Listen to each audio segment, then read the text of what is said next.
ashram of Art of Living and had the huge privilege to be here with Sri Ravi Shankar. We came to know each other in the peace process in Sri Lanka. I was at the time the chief negotiator, and you lended so much support trying to mobilize people of Sri Lanka and the world for peace, and I was so grateful at the time. But let's discuss environment today. I mean, you are one of the great spiritual leaders of the world, and I would really like to tap your brain as to how we can engage people more for the environment on a spiritual basis and maybe on the basis of the values of the art of living. You know, any issue, whether it's environmental or social justice, though people understand by intellect, they need to be motivated through their feelings, emotions, and they need to be spiritual motivation, spiritual connection. That really motivates people to engage in that particular field. As far as environment is concerned, I feel when it is attached to their emotional and spiritual quotient,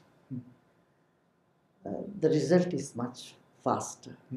So when people know that planting some trees are one of their spiritual duty or religious duty, they do it meticulously.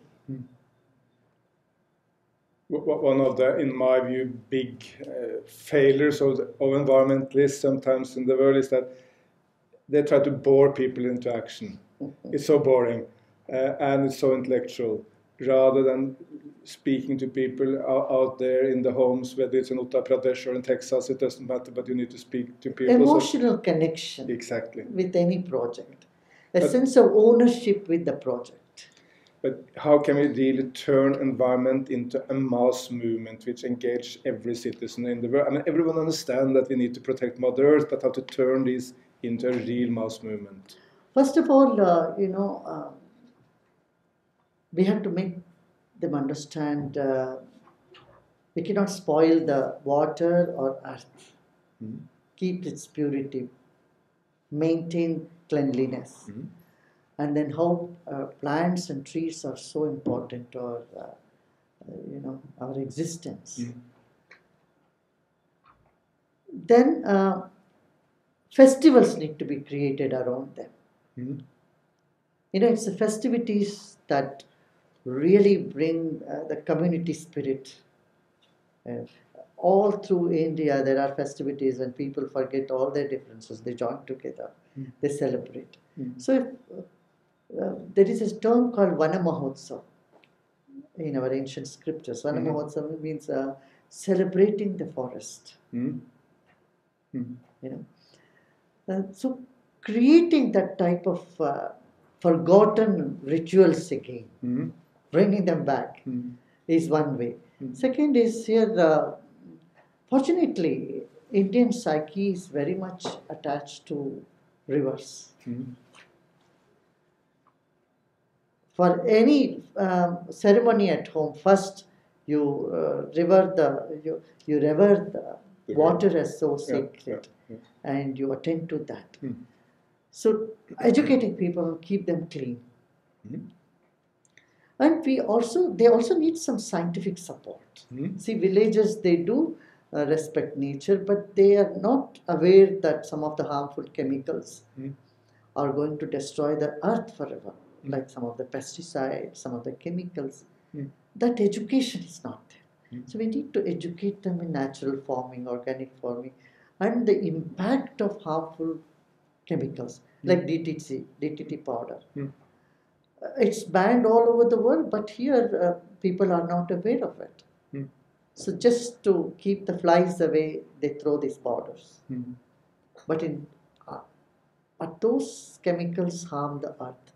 So we need to educate them on how to keep the earth free from harmful chemicals. And then how to keep the water clean. Now, we have come up with the enzyme technology. And we educate people how you can keep the grey water separate and the clean water, and then how to make it better, soak pits. These are some technical knowledge that when we impart to our village community, they willingly take it. No, it's a great mission which you have embarked upon to really clean up the very polluted rivers in some parts of India. I remember Mahatma Gandhi, I think, once said that cleanliness is godliness. And one issue which is very much on the plate for you and the environment is to get rid of the plastic pollution, which is now so horrendous. Basically everywhere our oceans are full of plastic. I mean, an elephant died in Kerala the other day from eating plastic. Whales are dying from eating plastic. Many cows die. Cows, yeah, exactly. But how can we really create a mass movement to get rid of the plastic we don't need? It's a challenge. I think it will take some time because everything around comes plastic. And our population is so huge. And to that quantity of getting some organic stuff or some biodegradable thing, and that too cost effective, has to be thought about. Here what we have done is we collect the plastic and recycle the plastic and make oil out of the plastic. That's what we are doing, that collecting it up here. Another thing we are doing is this arcanite plates instead of plastic plates, leaf plates, biodegradable plates. These are some projects that we teach the people, villagers, to use them instead of using plastics. But I think still we are a long way to go as far as plastic is concerned. But even if the way is long, we need to start. Well, yes, I mean, it started already. Exactly. Started already. 50 years back, there was no plastic. People were eating out of banana leaves. And arcanite still people plates. are eating on banana plates all over southern India. Yeah. But we came to know each other through our joint work for peace, which is of course critical for any other issue on the planet. And how do you see the relationship between environment and peace? Because we see in many parts of the world how environment degradation amplify and create conflicts. So how can we try to bring peace to people and protect Mother Earth at the same time? Yeah, violence is only destruction of not just life but also environment. Sure. And the gun culture and any form of violence is not part of a civilized society. So when there is peace, then there is more prosperity, and there is prosperity, and people start thinking about protecting the environment and working for it. Because with the lack of peace, then there is no awareness. The people don't know a person doesn't know what he's doing. There's lack of awareness right there. So inner peace is essential. A person has to find that inner peace.